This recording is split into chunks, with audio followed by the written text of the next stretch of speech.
Welcome back, my lovelies. If you are new here, please don't forget to like, comment, share, and follow. If you're a returning follower, thank you, thank you, thank you.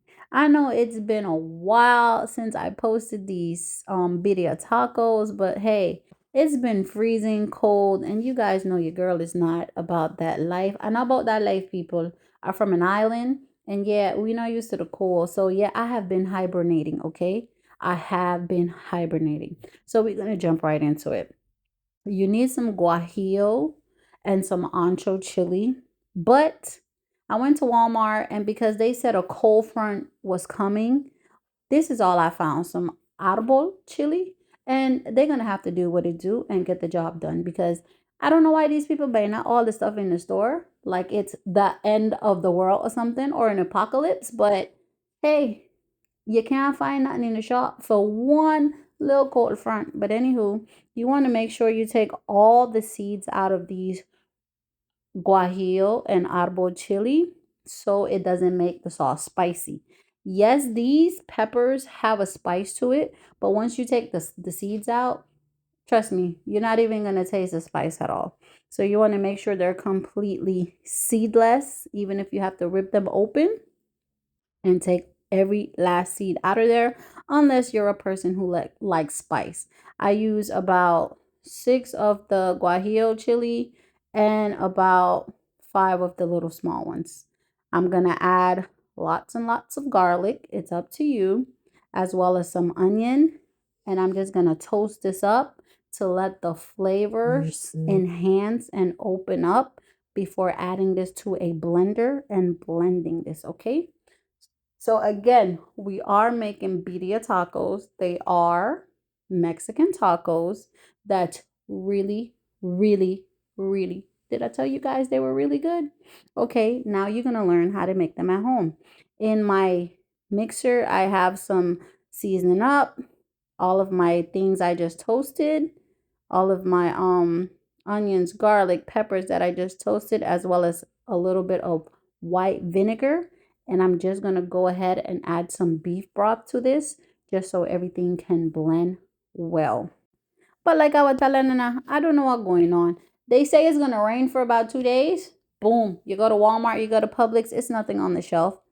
They say a cold front is coming. There's nothing in the store.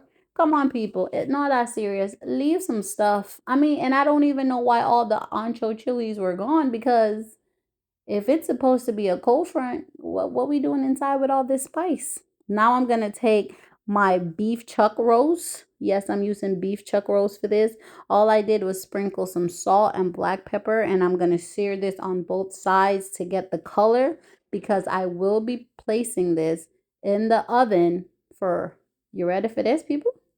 For a good 3 hours to let everything soften up. I'm going to go in with cumin, oregano, salt, and black pepper, Tony's, some garlic and onion powder, as well as some allspice, bay leaves, and cinnamon. Yes, we're going to add all of this to this chuck roast. Right here in the plate is just, I use 2 tablespoons of every seasoning. Yes, for those who might need measurement, 2 tablespoons, because I have 2 slabs of chuck roast. I'm going to take my mixture, and to get strain everything out, I'm just going to add some beef broth and just strain all the juice to add it to my chuck roast. So again, in the white bowl, I had 2 tablespoons of every spice that I showed you guys that I will be adding to this sauce as well. The reason I guess you strain it is because you don't want all this gunky stuff, your sauce, to be too thick, because further on in the video, you're going to see how we're going to utilize the sauce. Now I'm just going to sprinkle my mixture of my spices into the sauce, because we will be baking this in the oven for 3 hours. Now, if you have a slow cooker that you can place this overnight so everything can be nice and ready in the morning, go ahead and do that. But if you don't, we have to utilize the oven. Right here, I'm placing some cinnamon sticks, my cinnamon from Eldon's. You guys should know that already, as well as some bay leaves. And I will be placing this in the oven. You can use ground cinnamon if you like, but and I know how I go. If it not from Eldon's, from Rattan Eldon's, I don't want it because it doesn't taste like cinnamon. Now we put this in the oven for 3 hours. Mine was in there a little longer than 3 hours because yeah, my mind do work that well no more. I'm getting old and I have 3 children. So it was in there, I want to say for about 3 hours and 20 minutes, maybe more. And I see how this thing just pulling apart. Can you say it with me? Say it with me. Tendernism.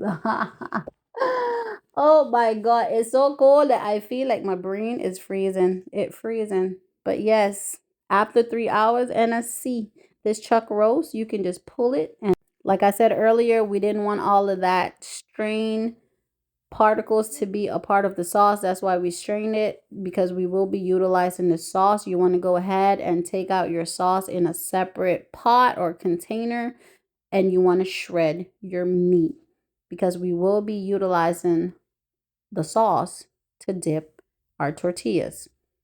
Birria tacos usually go with corn tortillas, but I don't like them because they break apart really easy.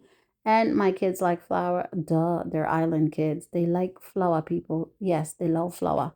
So we are going with some flour tortillas. So you just want to add a little bit of that gravy. If you don't want to, you can add olive oil or oil of choice to that hot skillet. And you want to dip your tortilla into that sauce. Make sure you coat both sides, and then we will be letting this brown or crispy up in the skillet.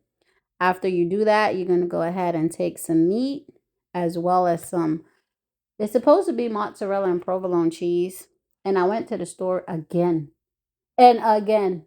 I couldn't even find cheese. So the next best thing I found was them together. I wanted them separate just because I'm a mozzarella type person.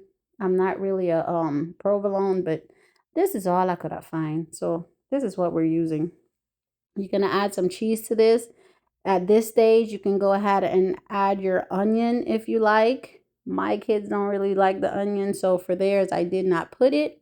And then you want to flip this bad boy over and close it up and let it get nice and toasted before flipping it on the other side. If you never had a birria taco before, like I said, they are phenomenal. Phenomenon. And I have it phenomenon, bro. They are so good. They are juicy, flavorful.